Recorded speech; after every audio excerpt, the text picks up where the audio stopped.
Kayo'y nanonood sa DZSB, ang himpilan ng katotohanan at paglilingkod.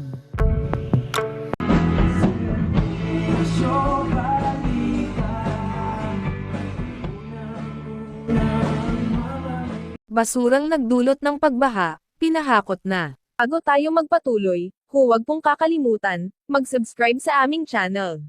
Ang Serbisyo Balita Live Online. Upang kayo ay ma-notify, sa tuwing may bago kaming mga uploaded videos.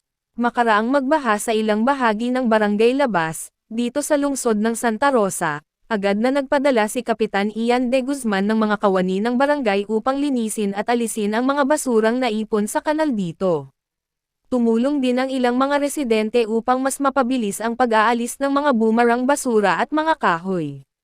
Pinalinas na din ng kapitan ang mga kalsadang binaha upang matanggal ang putik at iba pang mga basurang mula sa kanal.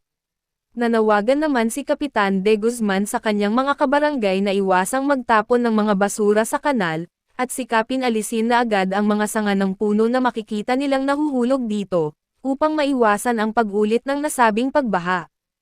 Idinagdag pa nito na makakaiwas ang lahat sa abala at sa sakit kung sama-samang magtutulungan upang napanatiling maayos at malinis ang bawat lugar sa kanilang barangay.